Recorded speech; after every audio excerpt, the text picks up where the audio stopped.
Assalamualaikum warahmatullahi wabarakatuh. Ketemu lagi di channel Ediot 93, channel tukang servis HP yang tinggal di desa. Di video kali ini kedatangan sebuah HP Vivo Y91C.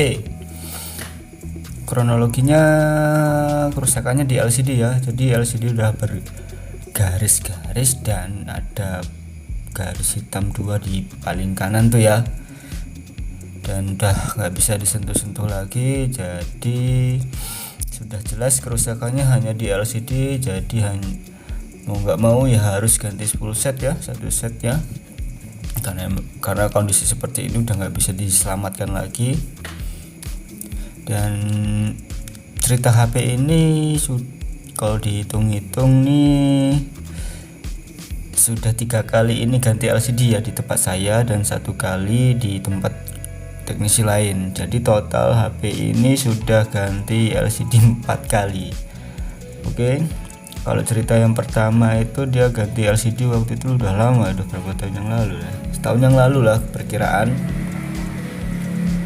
Itu kronologinya pecah, jatuh. Terus yang kedua itu ganti LCD gara-gara apanya nyemplung di kali. Jadi yang kena LCD tapi mesinnya masih bisa diselamatkan. Dan yang ketiga ini yang agak memprihatinkan, kondisinya enggak seperti itu ya, kondisinya seperti ini tapi kronologi terjadinya ini memprihatinkan sekali, dikarenakan gara-gara kecelakaan ya. Jadi ya si user ini, si pemilik ini ya orang tempat saya, masih tetangga ya, masih kena musibah karena kecelakaan ya. Totalnya ada 4 orang yang jadi korban kecelakaan ya, gara-gara tabrakan motor dengan motor. Dan yang satunya masih sampai sekarang ini masih dirawat rumah sakit dan butuh operasi. Dan untuk si pemilik HP ini hanya di bagian tangan kiri yang patah. Jadi ya mudah-mudahan cepat sembuh untuk semuanya ya, untuk 4 orang ini, karena total ada 4. Semoga tetap sembuh dan diberi kesabaran dan ketabahan, karena mereka ini ya orang tempat saya semua, masih satu desa, masih satu dusun lah bisa dibilang. Rumahnya gak jauhan, masih dekat dan semuanya kenal. Oke, kita lanjut aja. Seperti biasa ya pembongkarannya nih, LCD ini sebelumnya ini sudah saya taruh di separator dan langsung dibongkar. Dan ini lanjut sudah saya belikan LCD. Jadi ini sama kayak konten yang kemarin ya, di Xiaomi Redmi Note 8 Pro. Saya kerjakannya di malam hari dan keesokan harinya saya lanjutkan lagi, karena kembali ke kesibukan, saya hanya bisa ngerjain servisan di malam hari. Jadi waktu itu pengerjaannya ada 2 HP langsung yang saya kerjakan ya, dan selebihnya nyusul. Selebihnya belum jadi konten, nanti insya Allah disegerakan untuk dijadikan konten selanjutnya. Dan seperti biasa sih, tips dari saya kalau pergantian LCD saya seringnya di gini, saya lapisin double tip ya di bagian IC dan kapasitor atau kutu-kutunya ini ya, supaya nggak ground di frame. Karena dulu pernah pengalaman sekali waktu pergantian LCD Oppo F5 ya, saya pernah sekali pergantian Oppo F5 ya, dipasang LCD nya hidup tapi sentuhnya nggak bisa gitu ya, dan ternyata ya ada yang nge-ground ya dengan framenya. Jadi untuk mengantisipasi supaya nggak terjadi hal kayak gitu lagi, saya biasakan untuk memberi isolasi anti panas atau dobelan lagi di bagian IC di fleksibel LCD ya, atau sekitaran kapasitornya itu juga saya lapisi dengan isolasi anti panas supaya nggak terjadi ground ya dengan framenya, nempel dengan framenya, jadi langsung normal. Jadi saat dikaretin, kalau ini langsung barbar ya, langsung saya karatin karena ya nggak terlalu beresiko ya untuk tipe ini. Dan pengerjaannya cukup mudah, cukup simpel, karena ya udah bolak-balik sih ini saya ngerjain servisan ganti LCD untuk tipe HP ini Vivo Y91 nih ya, khusus versi Y Y91C, Y91, Y93, Y95 itu sudah pernah saya kerjakan untuk pergantian LCD. Ada juga yang pernah saya kerjakan tapi nggak saya bikin konten waktu itu, kamera nggak bisa beralih ya, karena itu memang penyakitnya di versi Vivo Y ini ya. Oke, lanjut. Dan ini sudah keren ya ini lemnya, jadi karet-karetnya tinggal dilepas, langsung aja dipasang lagi, dirapikan lagi. Jadi cukup simpel sih sebenarnya untuk pergantian LCD di Vivo ini ya, untuk tipe ini. Yang penting tetap berhati-hati supaya nggak nombok ya intinya. Walaupun terlihatnya sepele atau udah sering bolak-balik gantiin LCD di tipe ini, tetap aja harus berhati-hati ya, supaya nggak terjadi hal-hal yang tidak diinginkan ya, seperti nombok atau nambah kerusakan lainnya. Dan ini soketnya ini agak keras. Oke, kita coba hidupkan apakah ini LCD masih tetap normal, karena waktu sebelum saya beli ini dites dulu ya di toko spare part normal, tapi belum saya pasang. Dan ini setelah dipasang tetap harus kita tes lagi, kita uji coba lagi apakah LCD masih tetap aman, nyaman, dan responsif ya.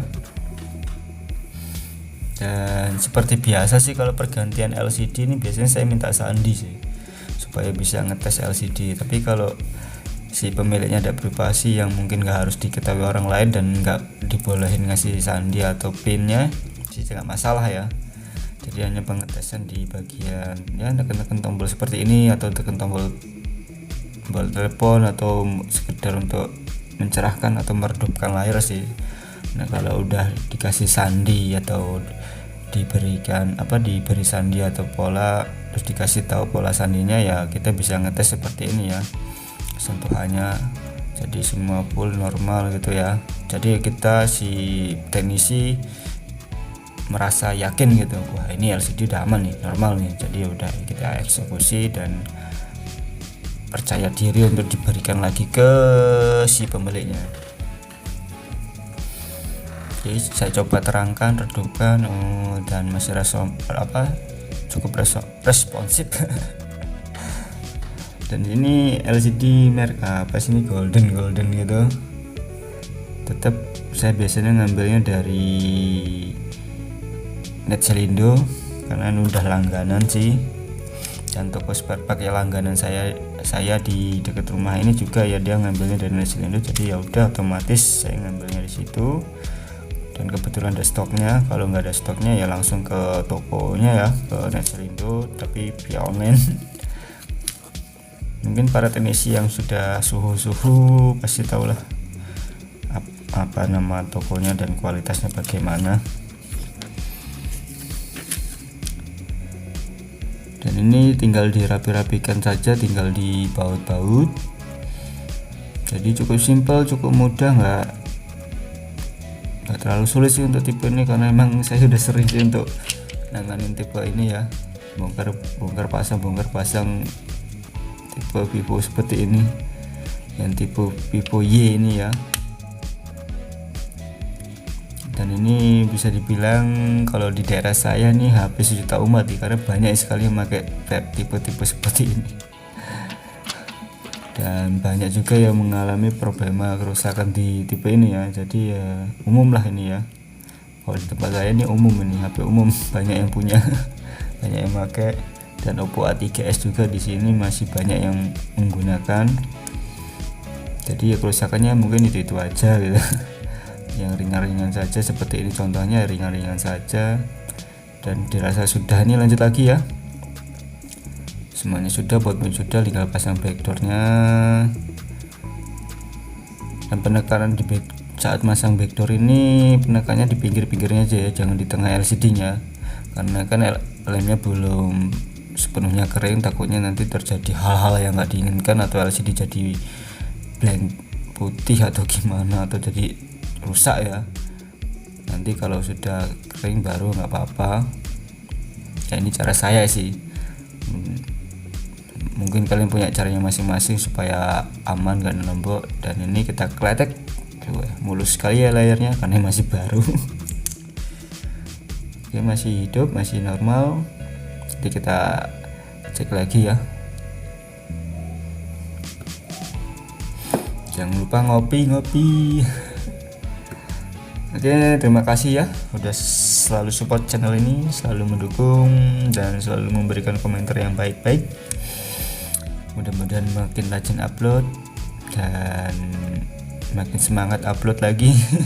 Walaupun kerusakan receh yang mudah-mudahan bermanfaat lah ya buat kita semua. Jadi ini hanya berbagi, sharing saja. Dan ini saya coba lagi LCD-nya normal, aman, masih oke, dan siap diberikan ke pemiliknya ya. Mungkin cukup sekian aja lah videonya, mudah-mudahan bermanfaat. Sampai ketemu lagi di video-video selanjutnya. Wassalamualaikum warahmatullahi wabarakatuh.